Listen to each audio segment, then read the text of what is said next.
And so I would like to start by congratulating President-elect Trump on his impressive victory this morning.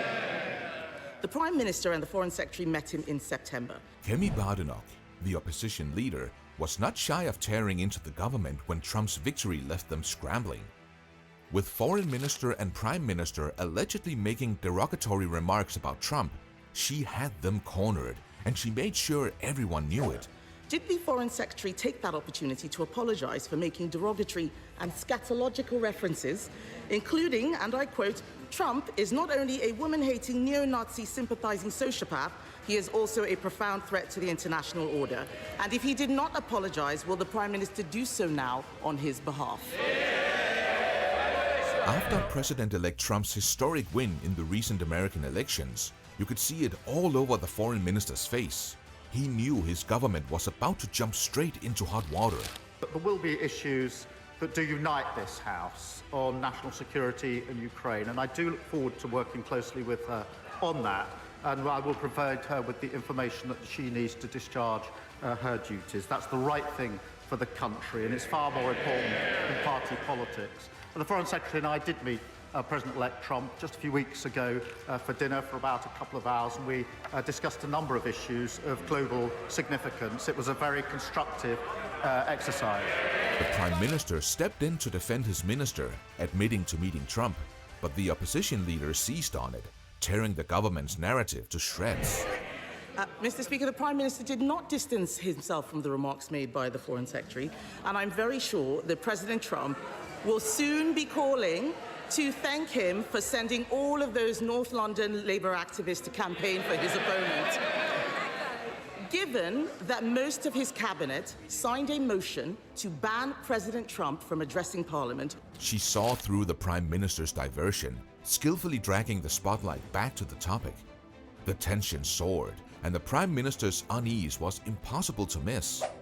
To extend an invitation to President Trump to address Parliament on his next visit. Mr. Speaker, the Leader of the Opposition is giving a masterclass on student politics.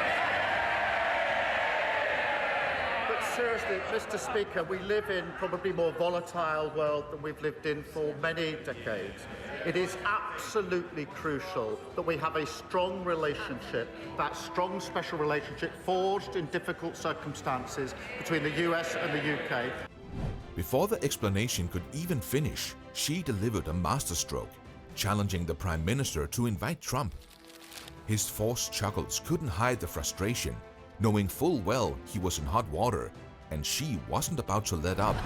Will the Deputy Prime Minister join me in applauding the brave Labour staff members who've travelled across the Atlantic to campaign against Donald Trump? Mr. Speaker, I'm loving this loving. I don't often get it.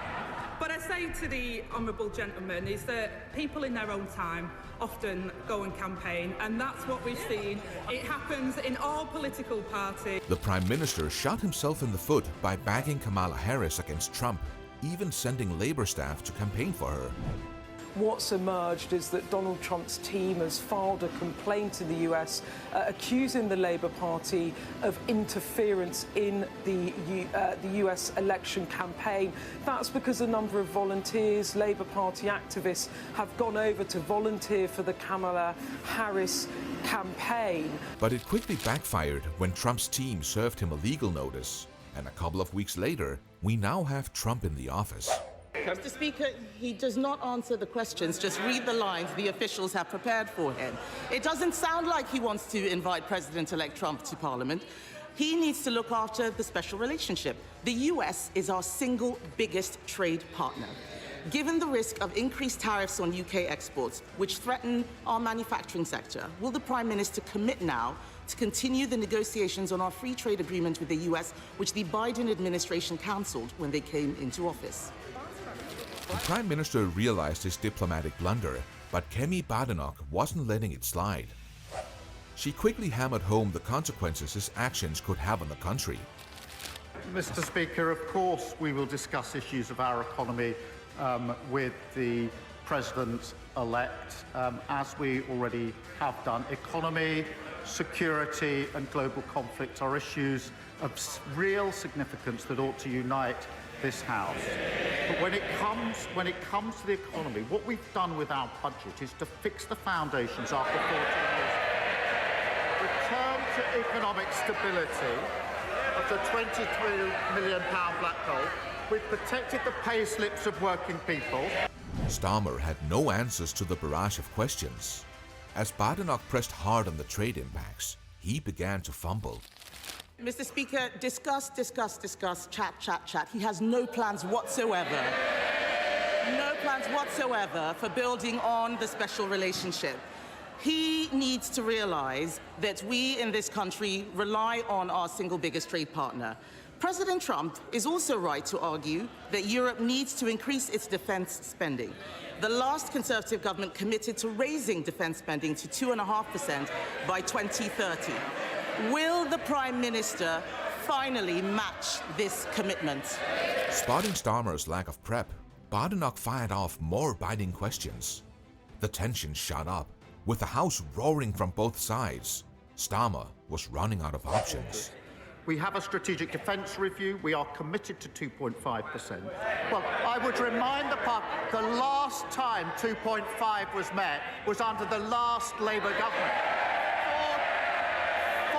14 years, and they never did it once. Last year, the NAO identified a £17 billion black hole in the MOD finances.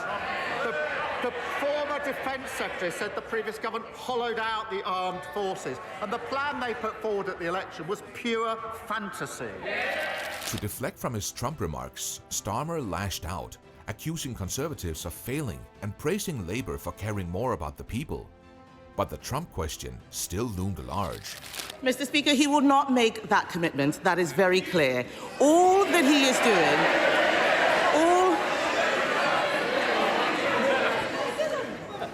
I'm going to hear the questions. If the people who don't want to hear it, they can leave now. The Chancellor's budget last week was a copy and paste of Bidenomics. It turns out that a high spending, high borrowing, high inflation approach is less popular than she may have thought. The Labour Party realized this lady wasn't backing down, and with more questions to ask, they started shouting at her. But it was no use. She was ready to tear the government apart.